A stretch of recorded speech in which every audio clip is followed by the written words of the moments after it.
Assalamualaikum warahmatullahi wabarakatuh. Innal hamdalillah nahmaduhu wa nasta'inuhu wa nastahdihi wa nastaghfiruh wa na'udzu billahi min shururi anfusina wa min sayyiati a'malina. Man yahdihillahu fala mudilla lahu wa man yudlilhu fala hadiya lahu. Asyhadu an la ilaha illallah wahdahu la syarika lahu wa asyhadu anna Muhammadan abduhu wa rasuluh. Ya ayyuhalladzina amanu taqullaha wa qulu qawlan sadida yuslih lakum a'malakum wa yaghfir lakum dhunubakum wa man yuti'illaha wa rasulahu faqad faza fawzan 'azima. Amma ba'du. Alhamdulillah, syukur pada Allah Azza wa Jalla kerana dengan rahmat dan juga limpah kurnia yang Allah Subhanahu wa taala berikan pada kita semua, dapat kita sama-sama berada dan berkumpul pada malam ni, dan kita mohon Allah Subhanahu wa taala limpahkan kepada kita rahmat dan juga barakah bila mana kita berada dan berkumpul dalam majlis ilmu yang mulia ni, insya-Allah. Pertama kali saya ucapkan terima kasih kepada pengurusi majlis selaku pengurusi masjid, seterusnya AJK masjid, Tuan Imam, Bilal, hadirin hadirat, orang-orang kenamaan yang ada dalam majlis pada malam ni, insya-Allah. Seperti mana yang telah dimaklumkan tadi, saya di sini sebagai guru takmir yang baru menggantikan Al-Fadil Ustaz Roslan bin Esa yang sebelum ni timbalan, berkhidmat di Jabatan Mufti sebagai timbalan dan sekarang dah bertukar ke Jabatan Mufti Pulau Pinang. Dan sebagai permulaan, saya nak perkenalkan diri seberengkaslah. Nama ahli jemaah dah dengar dah tadi, Ahmad Al-Qarni bin Idrus, tapi lebih mudah orang panggil Qarni Idrus. Itu lebih mudah untuk orang kenal lah. Dan saya bukan berasal daripada utara. Tuan-tuan dengar saya cakap boleh agak dah orang mana. Saya asal Terengganu, Dumun Terengganu. Orang Terengganu lah. Tapi ni cakap ni cover lagi Terengganu ni. Dia kalau kita direct lagi ni banyak istilah Terengganu keluar. Berkhidmat di Jabatan Mufti sebagai pegawai mubaligh di Jabatan Mufti Negeri Perlis bermula Februari, bermula Mac. Cuma saya datang sekejap lepas pada tu PKP. Agak lama jugalah saya duduk di negeri ini, dan saya tak berapa kenal secara rapat lah sebab PKP tu. Dan sebelum ni saya memang berkhidmat di Terengganu lah, di Jabatan Agama di Terengganu, dan saya berkelulusan daripada Universiti Ahlul Bait Jordan. Dan alhamdulillah dah pun berumah tangga, tapi belum dikurniakan zuriat lagi, masih lagi baru lagi. Dan saya berada di Perlis ni sekali dengan isteri lah di sini. Dan tu sedikit sebanyak saya punya pengenalan kepada ahli jemaah sekalian. Jadi sebagai orang jauh, orang timur ni, untuk kita terima adat budaya orang utara ni agak lain lah. Saya sendiri orang Pantai Timur, taklah jauh sangat, kita sama-sama Melayu je semua ni. Cuma kadang-kadang cara bercakap lah yang paling besar, jurang perbezaan tu. Mungkin saya bercakap orang sini faham, tapi orang sini bercakap saya ambil masa sikit lah nak faham peringkat awal tu. Sebab tak biasa. Memang saya tidak ada apa-apa pengalaman di utara ni, tak pernah masuk utara, tak ada sanak saudara apa pun di utara ni. Daripada jauh datang ke Perlis ni. Jadi sebagai orang kata pesalam perkenalan lah kita pada malam ni, insya-Allah. Dan insya-Allah saya akan mengajar di masjid ni, yang sebelum ni saya bertugas guru takmir di Masjid Nurul Naim Lubuk Sirih di Padang Besar. Agak jauh lah juga. Dan saya dah dapat makluman daripada Jaib Jabatan Agama ditukarkan ke sini lebih kurang sebulan lepas. Tapi dengan sebab saya duk cari hari mana yang sesuai. Sebab yang Lubuk Sirih dia tak ngam dengan jadual sini. Maknanya kita tak boleh nak bagi hari yang tetap lah. Walaupun dia orang tahu dia orang dah ditukarkan guru takmir baru, tapi dia orang buat diam, tak beritahu jadual. Jadi kita duk ingat kita bertugas itu lagi. Okey. Rupa-rupanya dah kena tukar sini. Okey. Jadi saya di sini insya-Allah akan mengajar berkaitan dengan akidah ataupun tauhid, seperti mana yang mungkin dimaklumkan ataupun tidak saya tak tahu lagi. Cuma kitab yang diarahkan untuk saya mengajar ialah kitab Fathul Majid. Fathul Majid syarah kepada Kitabut Tauhid. Okay. Kitab tu dia sebuah kitab yang agak tebal lah, 56 bab. Sebab saya di Terengganu dulu pun pernah mengajar kitab ni, kita sempatlah habis, tapi itu pun ambil masa 2 tahun 2 tahun lebih. 56 bab, itu pun kuliah 2 minggu sekali. 2 minggu sekali, bukan 2 minggu, 2 minggu sekali, betul lah. Maknanya sebulan 2 kali. Okay. Jadi untuk pengenalan pada malam ni lah, saya nak bercakap tentang beberapa poin penting berkenaan dengan tauhid. Okay. Sebelum pada kita nak masuk bahas kitab Fathul Majid tu. Kitab tu tebal, kalau tuan-tuan nak cari di kedai pun agak tebal lah. Yang dalam bahasa Arab pun tebal, yang dalam bahasa Melayu pun tebal, tapi bahasa Melayu Indonesia lah setakat ni yang saya tengok ada terjemahannya. Okay. Cuma apa yang kita kena tahu sebelum pada kita nak baca kitab ni, terutamanya kita dah tahu subjek kita ni lah berkenaan dengan tauhid. Berkenaan dengan tauhid. Okay. Apa perkara-perkara penting ataupun akidah? Tauhid ataupun akidah ni benda yang sama lah. Okay. Apa benda-benda yang utama dulu yang kita kena tahu sebelum kita nak bicara kitab-kitab tauhid, kitab-kitab akidah? Okay. Pertama sekali kita kena faham akidah dalam Islam ni didefinisikan oleh Al-Quran dengan nama iman. Bila mana Quran nak bercakap tentang kepercayaan, Quran akan guna perkataan iman. Dan seruan-seruan dalam Al-Quran bila mana nak bercakap tentang golongan ni, Quran akan guna seruan yang berbunyi ya ayyuhallazina amanu. Itu seruan dia. Jadi nak sebut pada kita iman itu ialah akidah. Iman itu juga ialah tauhid. Okay. Dan iman itu kalau kita belajarlah sebelum-sebelum ni pun kita biasa dengar. Apa definisi iman ni? Apa maksud ta'rif iman ni? Okay. Iman ni maksud dia ataupun ta'rif dia ialah kita membenarkan dalam hati. Lepas tu kita ucapkan di lidah, lepas tu kita tunjukkan melalui amal perbuatan. Itu common ataupun definisi umum bagi iman. Maknanya satu benda yang kita letak dalam hati kita, kemudian kita ikrarkan, kita sebut di lidah kita, di mulut kita, kemudian kita amalkan dengan perbuatan. Itu yang disebutkan sebagai iman. Dan iman inilah yang diiktiraf. Maknanya dalam agama ataupun dalam Quran, dalam hadis, bila mana Nabi nak sebut ataupun Allah Ta'ala nak cerita tentang iman, dia berkait dengan perkara-perkara ni. Okay. Cuma benda yang saya nak sebut sini, yang paling utama, yang mana benda ni umum, kita kena tahu dulu. Sebab sebaik-baik kitab tauhid ni ialah Al-Quran lah. Tidak ada kitab lain yang lebih baik berbanding Al-Quran. Maknanya daripada mana pun perbahasan tauhid tu, dia mesti nak kena balik pada Quran, dia mesti nak kena balik pada sunnah Nabi. Okay. Cuma bila mana kita bercakap beriman pada alaf yang moden ni, tahun 2020 ataupun era 2000 ni, era milenium ni, okay, kita bukan nak cerita iman seperti mana zaman sahabat. Betul lah zaman sahabat tu panduan kita. Okay. Cuma hari ni orang bercakap tentang iman bukan hanya pada ibadahnya, tapi orang nak bercakap tentang iman dari segi semua tindak tanduk yang dia buat dalam hidupnya. Okay. Jadi saya nak beritahu pada tuan-tuan, kepada ahli jemaah sekalian, bila mana kita sebut iman, iman dia nak beri pada kita 3 poin utama ni. Yang ni saya tak ambil pada kitab, cuma yang kita tengok daripada para ulama duk bahas, dia tak akan lari pada 3 benda ni. Bila bercakap tentang tauhid, bercakap tentang akidah, iman, dia tak akan lari pada 3 komponen utama ni. Apa dia 3 komponen utama ni? Yang pertama yakin. Yang pertama yakin. Iman itu ialah satu benda yang diyakini. Dia duduk dalam hati kita, kita pegang kemah rapat, kita pegang. Maknanya kita tidak akan diganggu gugat bila mana orang mari nak orang kata apa? Nak bagi kita ni tak yakin.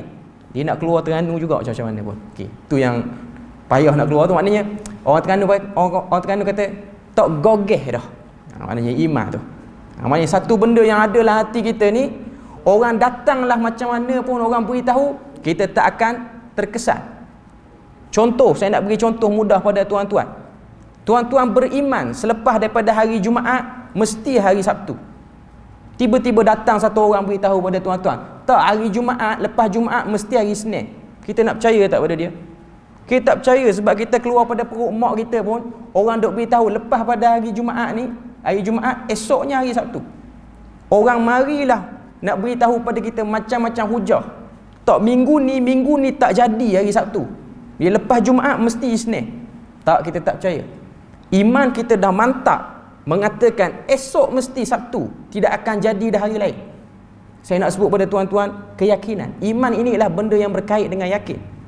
Sebab tu bila mana kita sebut tentang yakin, orang-orang yang beriman ialah orang-orang yang yakin Tuhan itu wujud dan Tuhan itu ada.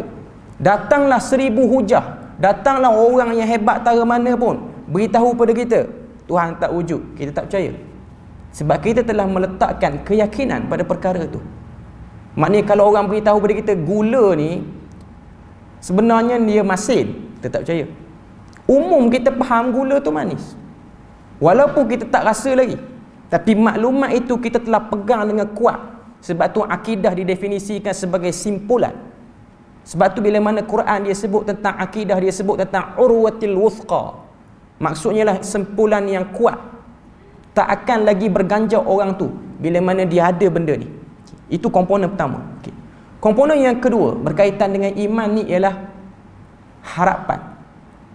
Bila mana kita bercakap tentang tauhid ni dia ada unsur yang boleh memberi harapan pada kita. Macam mana kita nak faham dia ni? Bila mana seseorang tu dia percaya pada Allah Azza wa Jalla, Tuhan yang menciptakan dia, Tuhan yang mengurus takbirkan segala urusan hidupnya. Bila mana berlaku ujian Tuhan dalam hidup ataupun berlaku musibah dalam hidup, orang-orang yang ada iman ni dia ada harapan untuk meneruskan hidup. Orang-orang yang ada iman, bila mana Allah Ta'ala uji kita duk sihat elok, tiba-tiba Tuhan uji sakit, kita tak melatah, tapi kita cari tempat untuk kita bersangka baik pada ujian tu. Ini dia panggil harapan. Sehingga satu orang yang sakit, dia masih lagi mengharapkan kebaikan Tuhan, dia masih lagi mengharapkan sesuatu yang baik, mulut dia pun tak keluar benda yang tak elok. Sebab apa? Iman dia dah yakin, dia menguatkan harapan dia. Dia boleh hidup, dia boleh maintain hidup. Walaupun sebahagian besar daripada tubuh badan dia pun dah hilang kekuatan. Mungkin Allah Ta'ala uji dia tak boleh berjalan, tak boleh bercakap mungkin, hanya boleh berfikir, boleh buat lintasan hati, tapi harapan tidak pernah putus. Harapan tidak pernah putus. Itu yang kedua. Yang ketiga, bila mana kita bercakap tentang iman, ianya ialah kekuatan sebenarnya. Ianya ialah kekuatan. Jadi ini 3 komponen utama. Kekuatan ni apa dia? Satu orang tu bila mana dia ada iman, dia jatuh tara mana pun rapat. Orang Terengganu kata rapat jik dah jatuh, tak boleh bangun.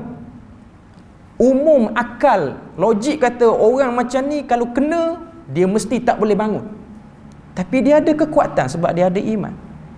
Dia diuji sampai dia rugi, kalau dia berniaga sampai rugi memang tak boleh bangun, dah muflis dah pun. Tapi kerana ada iman, dia ada harapan dan dia ada kekuatan untuk bangun. Yang mana orang-orang lain duk tengok, tak logik dia boleh bangun. Kita tengok ramai mana orang-orang yang beriman, Allah Ta'ala sembuhkan dia daripada penyakit yang mana ahli sains pun kata kalau kena lagu ni tak boleh sihat, jangka dalam 5-6 bulan je hidup, lepas tu mesti mati. Tapi akhirnya berakhir dengan dia hidup dan dia hidup dan dia hidup lebih jauh daripada jangkaan ahli sains ataupun ahli logik dalam bab ni. Nak sebut pada kita apa dia? Iman itu terangkum pada 3 perkara ni. Sebab tu kalau kita belajar tauhid, belajarlah kaedah apa pun, belajarlah manhaj apa pun, kalau dia tidak menguatkan kita pada 3 benda ni, tauhid itu hanya kekal teori dalam kitab sahaja. Tauhid itu hanya kekal sebagai bacaan yang kita hafal, tapi tidak menjadi isi tubuh badan kita sehingga kita hidup dengan benda tu, sehingga kita boleh bangun, makan, tidur dengan benda tu. Jadi nak sebut pada kita, bila mana kita bercakap tentang tauhid, dia tak akan lari pada 3 ni lah. Tauhid dia memberi keyakinan, tauhid dia memberi kekuatan, dan tauhid dia meninggikan harapan seseorang. Sebab tu saya sebut, kita belajar kitab apa pun tauhid, ulama dulu ke ulama kemudian ke yang tulis, dia tak akan lari pada 3 tu. Sebab itulah kalau kita tengok Al-Imam Abu Hanifah, Imam Abu Hanifah, imam yang paling awal dalam 4 mazhab ni, dia paling senior, dia paling awal. Okay. Dia tulis kitab tauhid, nama dia Fiqhul Akbar. Dia tak tulis kitab tauhid dia dengan nama At-Tauhid ke Al-Iman ke, dia tak tulis. Tapi dia tulis dengan Fiqhul Akbar, iaitu fiqh yang paling besar, kefahaman yang paling besar. Sebab tu bila mana kita cakap bab apa pun dalam agama ke, dalam apa-apa benda pun, dalam apa-apa bidang pun, kita mesti kena dahulukan fiqh ni dulu. Fiqh ni maksud dia faham. Belajar akidah untuk apa? Untuk faham di situ ada perkara penting yang boleh menyebabkan kita hidup dengan baik. Sebab tu bila mana kita belajar akidah ni, kita nak benda tu, kita nak jadi orang yang makin yakin. Bukan semakin kita belajar akidah, semakin kita pening, tak faham tentang Tuhan. Ataupun semakin kita belajar akidah, semakin kena uji, kita cepat melatah. Tu tak panggil belajar akidah. Semakin belajar akidah, semakin putus semangat, tak semangat, dah awak cetong, orang Terengganu kata, tak ada semangat. Itu bukan orang yang belajar akidah. Tapi orang yang belajar akidah, semakin hari semakin tajam keyakinannya, semakin hari semakin tinggi harapannya, semakin hari semakin kuat roh dan juga mindanya. Sebab tu kalau kita tengok para sahabat, itulah yang diasah oleh Nabi sallallahu alaihi wasallam. Bila mana Nabi berdakwah dalam fasa awal, iaitu fasa Mekah, selama 13 tahun. Mula-mula Nabi terima wahyu di Gua Hira, Iqra bismi rabbikal ladzi khalaq, nak sampai kepada hijrah ke Madinah, 13 tahun. 13 tahun itu tidak diceritakan padanya tentang salat secara terperinci, tidak diceritakan padanya tentang zakat secara terperinci, tak diceritakan padanya tentang perbuatan ataupun amal umrah haji, tak cerita. Yang duk cerita 13 tahun tu apa dia? Duk cerita tentang iman. Itu hari-hari duk cerita. Duk cerita tentang percaya lepas pada hidup atas dunia ni, ada lagi kehidupan yang lain lepas pada tu, yang namanya akhirat. Jadi itu yang diasah oleh Nabi selama 13 tahun. Sebab tu kita tengok para sahabat selepas daripada Nabi wafat, 63 tahun usia Nabi, 23 tahun usia dakwah Nabi. Selepas pada Nabi wafat, apa jadi pada para sahabat? Mereka kekal hebat dengan iman mereka. Mereka tak gelong, mereka tak murtad, mereka tak rasa lemah semangat. Kita tak tengok 4 orang khalifah, baik Abu Bakar, baik Umar, baik Uthman, baik Ali, 4 orang ni tak ada seorang pun yang mengeluh kata susah Nabi dah wafat ni. Tak ada seorang mengeluh macam tu. Semua mengekalkan hidup mereka dan mereka meneruskan momentum hidup mereka pada kedudukan yang baik. Mereka makin dekat pada Allah Ta'ala, mereka urus takbir bumi dengan baik.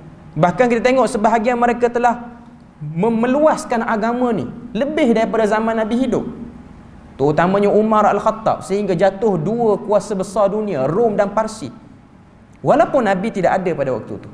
Mana kita nak sebut saya nak sebut pada ahli jemaah sekalian pada malam ni, kita belajar tauhid ni ialah untuk menguatkan diri, menjadikan diri kita sebagai muslim dan mukmin yang baik. Bukan hanya menjadikan diri sebagai orang yang banyak baca kitab sahaja, tapi menjadikan diri sebagai orang yang faham apa intipati daripada tauhid dan akidah.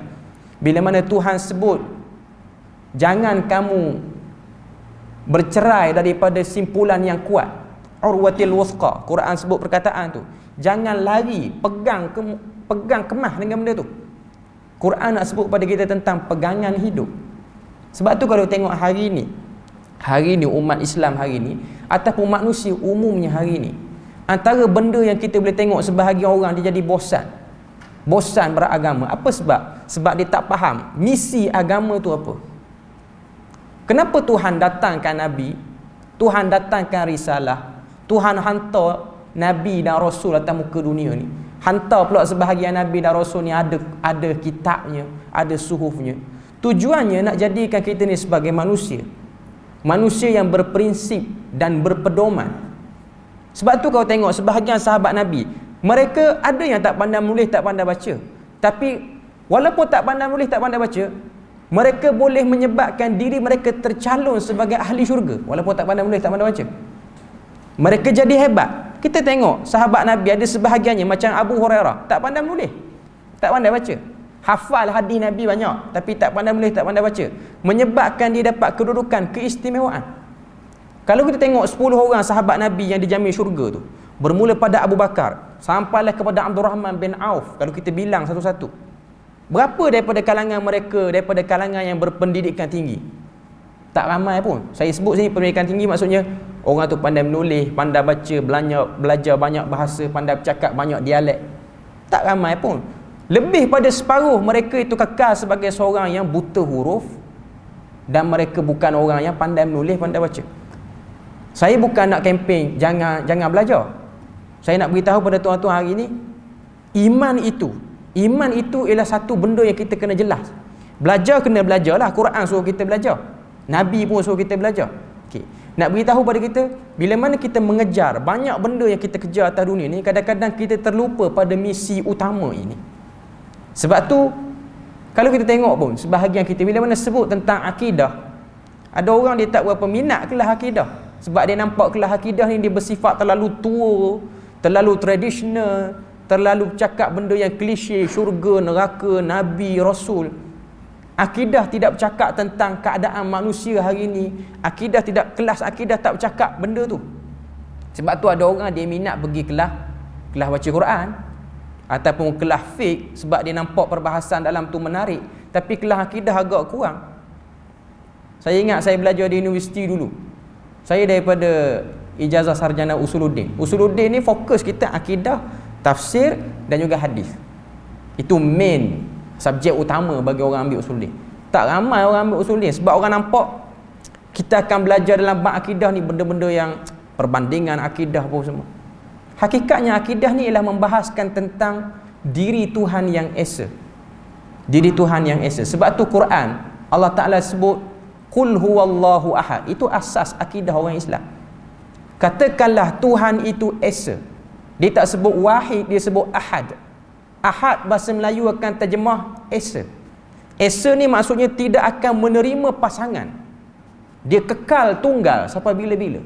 Kalau satu boleh terima lagi, dua, tiga, empat. Sebab tu saya ingat guru saya sebut, akidah ni mudah.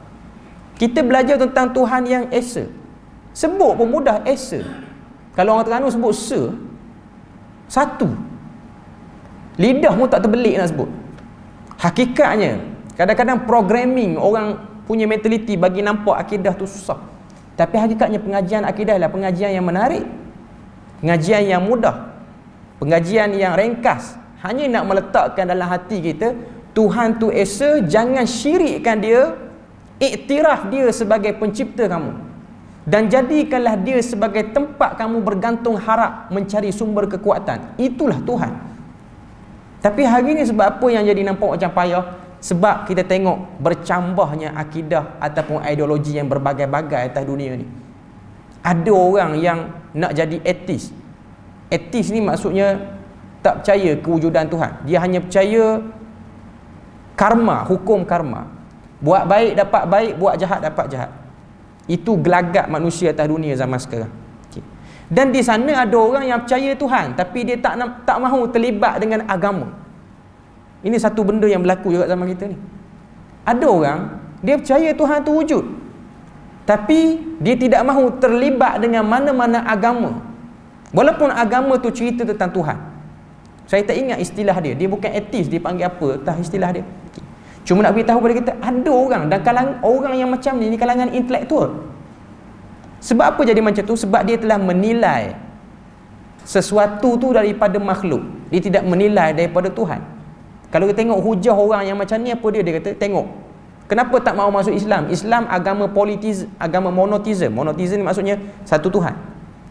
Dia kata walaupun Islam monoteism, ni hujah golongan-golongan ni lah yang percaya Tuhan ada tapi tak mahu menyertai agama. Dia kata walaupun Islam monoteism, tapi tengoklah orang Islam. Orang Islam pun, dia orang pun nampak macam tak percaya juga Tuhan wujud. Dia orang ada susah, dia orang cari benda lain. Hujah dia orang. Lepas tu tanya sebab apa tak mahu join Kristian ke Yahudi ke, dia akan salahkan penganut.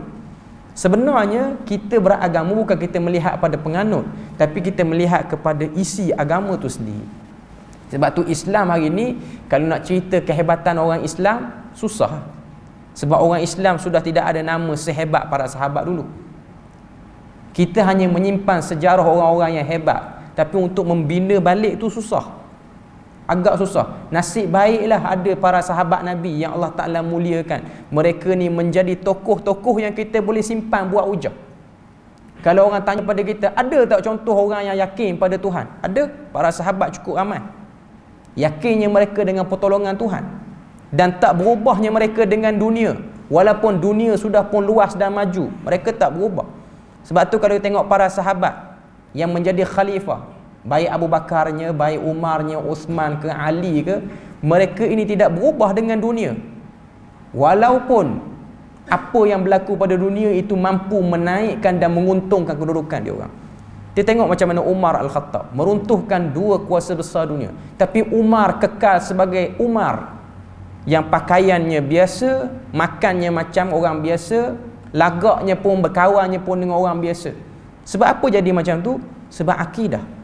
Sebab tu kalau tengok hari ni, kepincangan apa yang berlaku atas dunia ni pun, kita tengok ada orang yang tamak, ada orang yang suka tipu orang, ada orang yang suka buat jahat pada orang. Kita cek, problem dia mari pada mana? Dia lost pada tiga tu. Dia lost pada keyakinan, dia lost pada harapan, dia lost pada kekuatan. Dalam erti kata lain, dia lost pada iman hakikatnya. Sebab tu Quran dia bercerita tentang iman. Sebab tu kita tengok 13 tahun Nabi ni, 13 tahun Nabi berada di Mekah, selama 13 tahun tu, majoriti surah yang turun ialah surah berada pada juzuk 30. Juzuk Ammar kita panggil. Kalau kita baca juzuk 30 ni, semua sekali daripada surah An-Naba sampai ayat yang sampailah surah An-Nas. Mana ayat yang cerita tentang solat secara detail? Mana ayat yang cerita tentang zakat ke, iddah ke, faraid ke? Tak ada. Kesemua ayat, hampir semua bercerita tentang syurga, neraka, kiamat, mati, Tuhan satu, jangan syirik. Itu poin yang diulang-ulang selama 13 tahun. Sebab tu kalau tengok para sahabat, dia kena hentam teruk. Yang 13 tahun tu kena hentam teruk. Tapi dia orang tak berganjak. Sebab Nabi berjaya menjadikan akidah mereka itu punca harapan dan punca kekuatan. Sebab tu kalau kita tengok Miqdad bin Aswad, saya nak cerita pada tuan-tuan. Miqdad bin Aswad ni ahlu Badar, sahabat Nabi yang join perang Badar. Miqdad bin Aswad ni hebat, sahabat Nabi yang hebat, yang menyertai perang Badar. Dia bila mana Nabi dah wafat, dia menjadi antara sahabat Nabi yang hebat, yang ramai tabi'in pergi belajar dengan dia. Selain daripada Abu Hurairah, Miqdad ni ramai jugalah orang mai belajar dengan dia. Maknanya kalau dia datang, orang nak pergi rapat dengan Miqdad, nak tanya Miqdad, apa hadis yang kamu dengar pada Nabi, apa ayat yang paling kamu faham daripada Nabi masa Nabi duk hidup dulu. Bila mana dia duk cerita pada orang-orang yang mari bertanya, tiba-tiba ada satu orang bangun, satu orang tabi'in bangun. Satu orang tabi'in bangun dalam majlis dia, dia puji Miqdad. Dia kata pada Miqdad, tuba lihatainil ainain, bertuahnya ataupun sejuklah mata, dua biji mata ni. Sebab apa? Allatani ra'ata Rasulullah sallallahu alaihi wasallam. Kerana kedua-dua biji mata ini pernah melihat jasad Nabi zaman Nabi hidup. Kata-kata tu berunsur pujian. Kata-kata tu berunsur pujian. Bila mana Miqdad ni dia dengar tabi'in puji lagu tu, dia pun kata, la tatamannau, jangan kamu berharap pada apa yang kamu tak mampu dan tak kuat untuk menanggungnya. Macam pelik kata-kata Miqdad ni. Sepatutnya bila mana kita terpilih jadi hidup kita ni boleh hidup sesama dengan Nabi, hebatlah orang tu hakikatnya. Tapi Miqdad nak beritahu apa? Miqdad nak beritahu, saya tak ingatlah teks Arab dia panjang dalam kitab Syiar Alam Nubala. Cuma Miqdad saya terjemah pada tuan-tuan siap-siap. Miqdad kata, kamu tidak tahu betapa kami ini bertelagah dalam hati. Kami ini dalam hati ini, berperang dalam hati kami untuk membenarkan Nabi ataupun mendustakan Nabi zaman Nabi hidup. Dia nak beritahu apa pada kita? Kamu tak tahu betapa payahnya aku nak percaya Muhammad ni Rasulullah. Bukan senang. Sebab tu kalau kita fikir, kita hari ni Tuhan pilih kita hidup zaman Nabi. Tuan-tuan agak-agak kita ni berada pada barisan Nabi Muhammad ke barisan Abu Jahal lawan Nabi? Dengan kita ni yang orang cerita sikit mudah percaya dah. Orang buruk ke orang pun kita, oh ya betul. Kita pun semangat dah. Para sahabat dia berjuang nak percaya Nabi, sebab Nabi pada waktu tu tak beri apa-apa janji pun. Nabi tak kata sabar 13 tahun je, lepas pada ni kita menang, kita dapat kuasai sekian dan sekian. Kalau Nabi cerita lega sikit. 13 tahun tu Nabi tak beritahu apa pun. Sebab tu kalau tengok sebahagian sahabat datang jumpa Nabi, ada yang kena bantai oleh golongan musyrikin. Kalau tengok Bilal bin Rabah, kalau tengok sebahagian sahabat kena teruk. Bila luar azan tu kot, beri laluan pada azan tu.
Kita sambung sikit lagi tuan-tuan.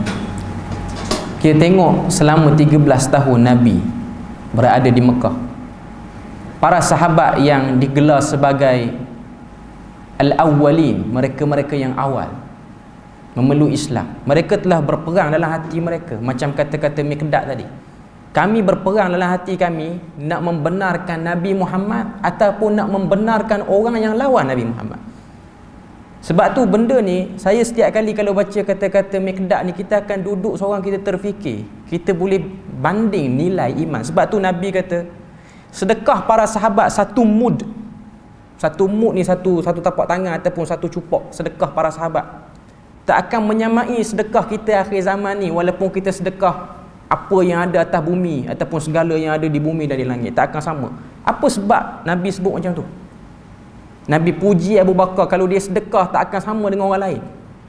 Adakah harta Abu Bakar lagi mahal ataupun kuantiti yang Abu Bakar sedekah tu mahal? Tak pun. Tapi nilai iman yang diberikan saat dia menghulurkan bantuan pada agama tu. Sebab tu kita belajar akidah. Saya nak tekan benda ni je. Kalau kita belajar akidah, bukan kita nak hafal kaedah apa semua sangat. Supaya kita mati berjumpa Tuhan, kita tahu apa sebenarnya daripada akidah tu sendiri. Sebab tu Miqdad bin Aswad kata, kami berperang untuk membenarkan Nabi Muhammad ataupun untuk bersama dengan pihak yang melawan Nabi Muhammad. Nak cerita pada kita apa tuan-tuan? Bukan mudah. Hari ni kita lahir, keluarga kita dah Islam, mak ayah kita cerita Islam, jadi kita yakin dengan Islam. Sahabat-sahabat ni yang baru masuk Islam ni, mereka berhadapan dengan keluarga yang duk torture dia orang, masyarakat yang membenci dia orang dengan sebab pilih Islam. Benda ni kadang-kadang saya sebut secara peribadi, kita fikir, kita rasa macam patutlah Tuhan tak pilih kita jadi hidup sezaman dengan Nabi pun. Tak padang kita hidup sezaman dengan Nabi. Kita orang sebar berita palsu pandemik COVID-19 pun percaya dah. Dahsyat tak dahsyat? Ini kan lagi orang mari cerita pada kita, Muhammad tu tak betul. Yang mari cerita pada kita tu pula orang ada jawatan, bukan orang kecil punya orang. Kita kena ingat, Abu Jahal hari-hari keluar ke pasar, tengok Muhammad keluar, dia keluar. Dia kata, jangan la tusaddiqu ala hadha. Jangan kamu benarkan lelaki ni, jangan benarkan. Tuan-tuan boleh bayang, Abu Jahal tu siapa waktu tu? Dia seorang pemimpin tertinggi dalam Darun Nadwah. Dia orang yang beri keizinan, kamu nak buka kedai, boleh buka kedai. Saya kalau boleh beri perumpamaan, dia tu macam yang dipertua majlis bandaran waktu tu. Sebab Abu Jahal pemilik, dia yang bagi lesen, kamu boleh berniaga tak boleh berniaga. Dia orang ada harta, dia pula pandai menulis, baju pun kemas. Kita boleh bayang, orang ada kedudukan, mari beritahu pada kita, jangan percaya. Tambah pula Nabi Muhammad tak pandai menulis, tak pandai baca. Kita boleh orang kata apa? Boleh nilai kita di mana pada waktu tu. Syukur pada Tuhan, Tuhan jadikan kita umat akhir zaman. Kita datang kemudian. Kita datang dalam keadaan produk ataupun apa yang tentang diri Nabi tu dah clear dah. Family kita dah clear. Kita pun lahir dah clear. Kita diajarkan nilai Islam yang baik. Nak sebut pada kita, itulah iman. Yang kita duk cari itulah kekuatan iman yang ada dalam hati para sahabat. Sebab tu Nabi sebut, bila mana para sahabat tanya, umat aku ni terpecah kepada 73 golongan, semuanya dalam neraka kecuali satu. Sahabat tanya, manhum, siapa mereka? Maka jawab Nabi tak sebut siapa nama dia, kumpulan apa, pertubuhan apa, Nabi tak sebut. Tapi Nabi sebut sifat. Nabi kata yang selamat tu siapa? Ma ana alaihi, orang-orang yang ikut exactly sama macam aku, wa ashabi, dan juga sahabat-sahabat aku. Nabi beri kredit pada sahabat. Kalau kita tak boleh ikut Nabi sebab orang beri alasan, Nabi maksum, payah nak ikut Nabi. Kita kena ikut sahabat sebab sahabat dia tidak maksum, dan sahabat telah berjaya melatih diri daripada tak maksum jadi baik. Sehingga Umar Al-Khattab tu Nabi sebut jalan-jalan yang dilalui oleh Umar, syaitan tak akan lalu. Adakah Umar tu hebat ataupun Umar tu dia datang daripada zuriat yang tak terkesan dengan benda-benda tak betul? Kalau kita tengok Umar tu sendiri zaman jahiliah aja juga dia agak hebat dalam jahiliah dia, tapi kita tak nak ceritalah keburukan sahabat. Itu bukan pegangan ahlu sunnah nak cerita keburukan sahabat. Cuma nak sebut Umar sendiri pernah menyesal, walaupun riwayat tu dia macam tak berapa kuat lah kalau tuan-tuan biasa dengar. Riwayat Umar ni, dia duduk depan Abdullah bin Mas'ud. Allah Mas'ud ni kadang-kadang tengok Umar Al-Khattab, kadang-kadang menangis seorang diri, kadang-kadang ketawa seorang diri. Riwayat ni tak berapa kuat, cuma boleh cerita lah. Saya nak cerita lah. Okay. Abdullah bin Mas'ud tanya, wahai Amirul Mukminin, apa hal ni? Kadang-kadang menangis, kadang-kadang ketawa. Dia kata, Umar kata, dulu masa zaman jahiliah, sebelum kita ni kenal Nabi Muhammad, aku pernah tengok orang-orang Arab Quraisy ni, mereka ni sembah berhala. Berhala tu dibuat daripada susunan buah kurma. Buah kurma yang dah kering tu, dia gubah bagi elok, buat macam bentuk, satu bentuk. Bentuk binatang ke bentuk orang ke. Dan dia sembah benda tu, kata Umar. Dia sembah. Dan bila mana dia sembah, dia lapar. Dia lapar, dia ambil berhala tu, dia makan. Umar kata, aku tengok orang macam ni kelakar pun ada. Yang dia sembah tu, dia lapar, itulah yang dia duk makan. Sebab tu aku ketawa. Aku ketawa, dia ingat bodohnya kita dulu. Kalau tak datang Muhammad ni, kita duk bodoh tara ni. Saya rasa tak kasar kot. Orang Terengganu dahsyat lagi sebut bodoh tu. Okay. Tu slow sikit. Lepas tu aku menangis sebab apa? Sebab mengenangkan Nabi nak cerita benda tu lah sebenarnya. Nabi nak cerita yang tak betul tu benda tu. Tapi benda yang tak cerdik itulah yang kita duk tahan. Alangkah Allah Ta'ala pilih kita tak jadi orang yang tahan benda yang tak cerdik tu. Lepas tu aku menangis. Umar dia nak cerita pada kita apa dia? Dirinya sebelum dia masuk Islam. Lepas dia masuk Islam, Allah Ta'ala beri pada dia kemuliaan. Allah Ta'ala beri pada dia kehebatan. Sehingga Nabi sebut, kalau ada Nabi lepas pada aku, Umar lah yang ada kata apa? Ada bunga-bunga yang dekat nak jadi Nabi. Dia bukan berasal daripada orang yang keturunan yang baik. Dia bukan macam Nabi. Nabi daripada kecil lagi Tuhan dah pelihara. Tapi dia tu datang macam kita-kita. Macam kita-kita semua. Bergelumang dengan masalah sosial mungkin. Tapi dia dipilih. Jiwa dia tu dipilih dan dia asuh.